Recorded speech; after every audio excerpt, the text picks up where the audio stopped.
Financial Coaching Radio with certified financial planner Jason Qualls. Weekdays at 4 on News Radio WGNS. Rutherford Issues with Brian Barrett on FM 101.9 and AM 1450 Murfreesboro, FM 100.5 Smyrna. Listen and watch at WGNSradio.com. Rutherford Issues is powered by Middle Tennessee Electric. Take control of your account management and energy consumption with the MyMTE app.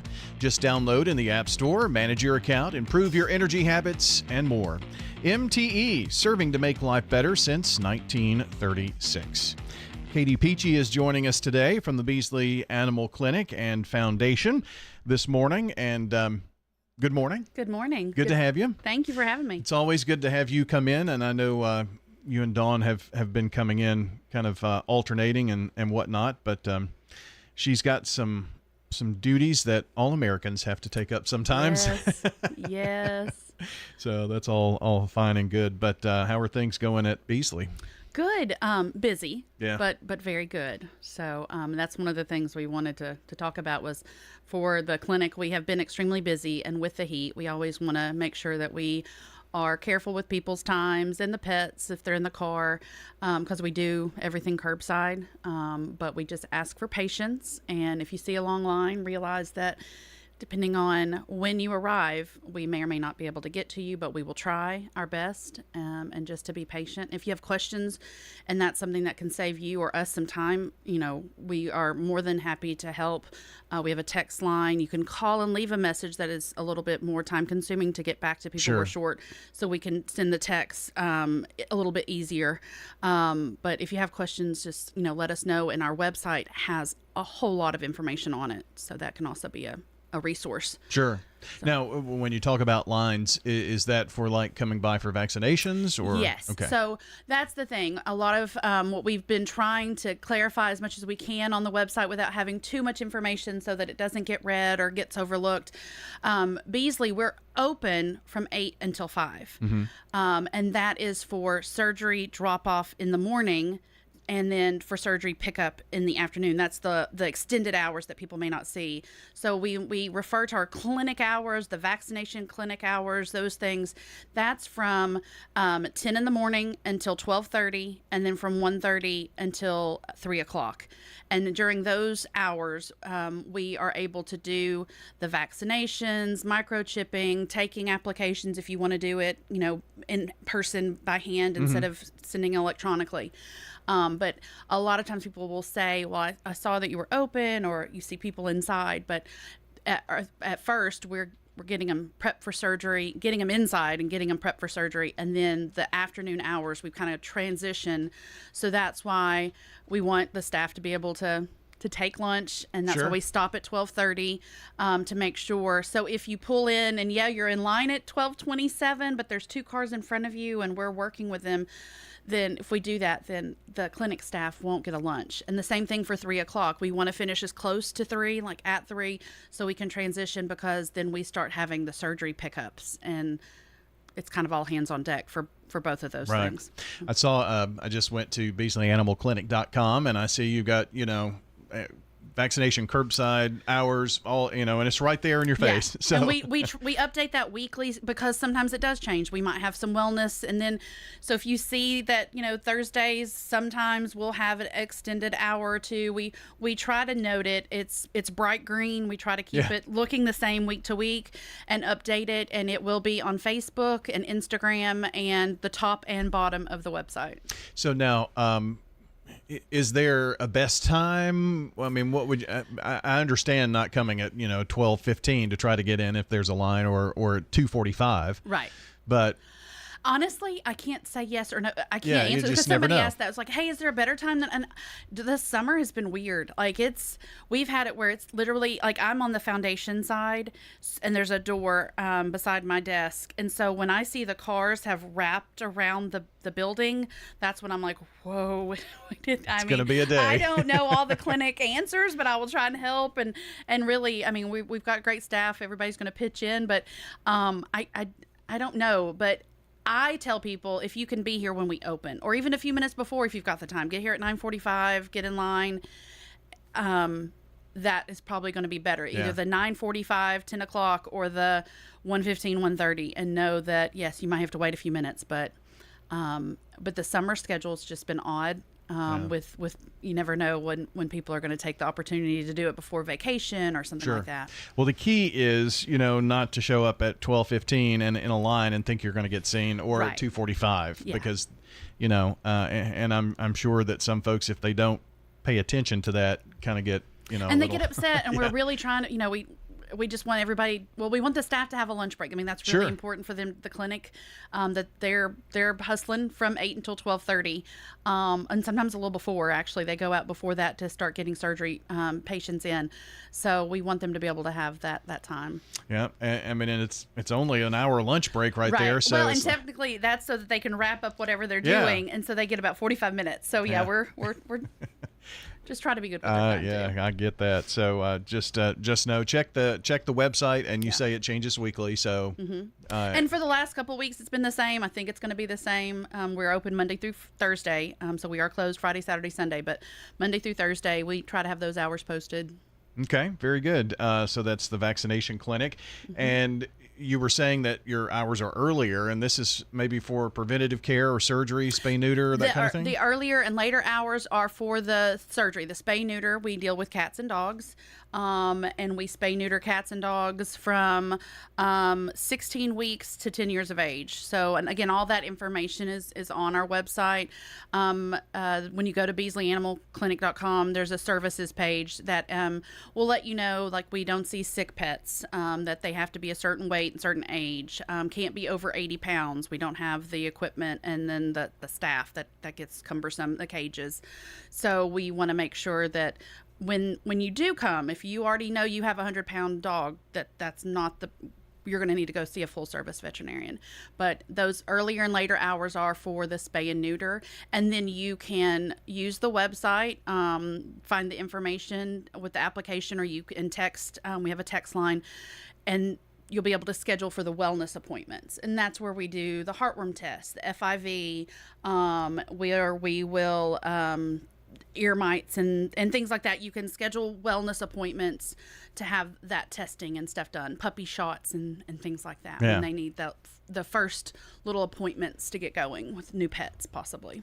And, just keep in mind, I know that pets are kind of a popular thing to maybe give as gifts and, that kind of thing. And just remember that, it's not only a big responsibility, but, it's a lifelong commitment. It is, yeah. And we want to, our big thing is trying to keep pets and people together and healthy. And we do that through the various programs, through the spaying, neutering, because it not only cuts down on the overpopulation, but pyometria is something you may have heard of, but that's where you can get a diseased uterus. So we want to make sure that that's not an issue for female pets, that we are giving them the annual vaccinations that they need that's to keep them healthy, but it's also required by law. And then even our outreach program, we realize that when you're possibly a senior and you have that companion cat or dog you've had for a while, you get an unexpected bill, something comes up. We try very hard to keep pets and people together. I love our outreach program. We started that in 2016. Part of that was with Scott Walker here, where we would go out and do vaccinations and also the feeding. And since August of 16, we have distributed almost 40,000 pounds of cat and dog food throughout Middle Tennessee. And that's in part to a huge amount of donations from individuals and organizations and businesses. But that pet food helps a lot too. Sure. So. I know we're going to talk about some foundation things in a second, but as you were talking about that and those who maybe need assistance and do have a pet, just to remind folks about the Oliver Pet Fund. Yes. So we do have that. It is for, and we have that set up for urgent, not emergent care. So several of the cases we've dealt with in the past, it's been a very small dog. I wish I remembered exactly how large they were, like maybe 8 or 9 pounds, and it had a several pound mass on it. So it wasn't going to kill the dog. but it was making its life miserable and very uncomfortable, and could have led to worsening issues. But being able to treat that, to take the mass, we work with funds that are donated to us through individuals and events, and we work with wonderful full-service veterinarians here in Rutherford County. I don't know if we have any outside of Rutherford, so I'll say Middle Tennessee. But that partnership allows us to help, again, with urgent, non-emergent. One of them has been dental issues, heartworms, things like that, because eventually the heartworms could take the life of the pet.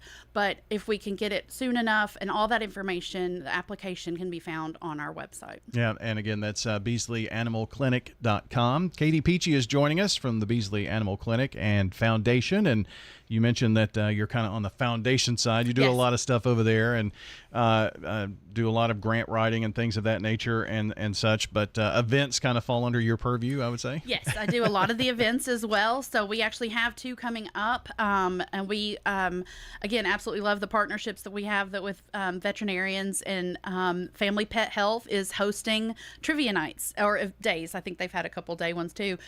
We are the 3rd nonprofit that they will be doing out of 4, a trivia night, and it goes to support the Oliver Pet Assistance Fund. So our trivia night is going to be Monday, August 5th. So maybe you're hoping to do something before school starts. But it's at Family Pet Health. Brainiac Trivia is doing the game, and so the cost is $225 for a table of 6, or $40 per person.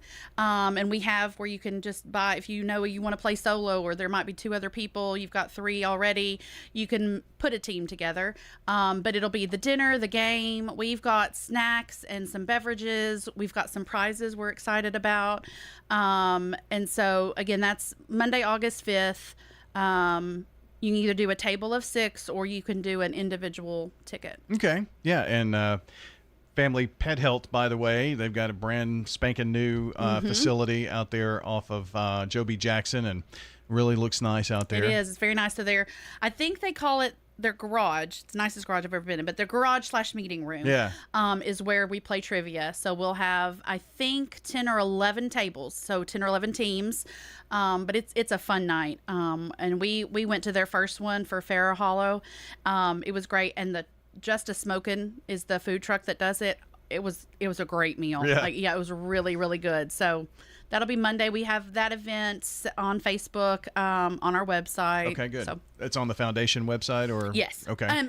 If you go to foundation.org or clinic.com, luckily it's the same thing. So you'll get there one way or another. Well, that is coming up on August the 5th, so be sure to reserve your table or seat for that. And gosh, I know we're talking about an end of September event, but it'll be here quick. It will. Barks and Bourbon. We love this event. It's wonderful. It's graciously hosted at Bell Meadows Farms out in Las Casas. This is the 4th annual Barks and Bourbon. I have to look at my notes, because right now there are 14 distributors or vendors, but I think it's growing. Like, I think it's 14 plus. I'm not sure. So it's a great night. And I should say when it is. It's Thursday, September 26th. From 6, it starts at 6 o'clock, and it's small bites. You get to do the tastings and talk and have discussions with the vendors there. There'll be a bar, live music, a silent auction. So we're really excited about it. Cool. It's a fun event, and you can bring well-behaved leashed dogs. Okay. That well-behaved leashed dogs, and we stress the leashed part as well. Okay. We want to make sure, because they can be the friendliest dog in the world, and they see a ton of people and a food table and another dog and then just whatever ensues. So it could be chaotic. Leashed, yes. Very good. So, and can you get tickets for that now? Yeah, the tickets, we've already started selling tickets. So you can find that online. And we actually, Travis, who is in charge of this event, it's his baby. He does a wonderful job with it. Got us barksandbourbon.com. So cool. Yeah, and is spelled out, but it's barksandbourbon.com. All the information will be there. You'll see the vendors, and the tickets can be purchased at the bottom, or again through our website on Facebook. And if there are business owners that are listening right now, or just people who are interested in helping the Beesley Animal Foundation, I'm sure that you've got some sponsorships too. We do. We have sponsors for that event that are still spots that are still available for Barks and Bourbon. So yes, or if you just want to do a ticket, if you want a designated driver, you just want to come out. The farm is absolutely gorgeous. It's just a fun, very relaxing night. And I've got to say, if you look at some of the pictures that are on the on the website from last year's event, there was a mist that came in. It was a red. It's a gorgeous setting as well. Yeah. So it's a fun night. Good stuff. So Beesley Animal Foundation Clinic, you can find it. Just do Google search and Facebook. Very active on that.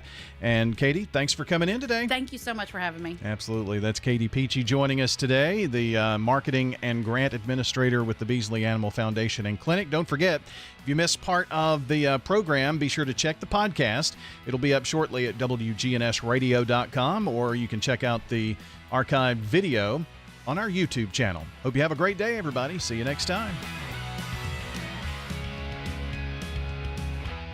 Hello, friends. Lenny Farmer with Jennings & Ayers Funeral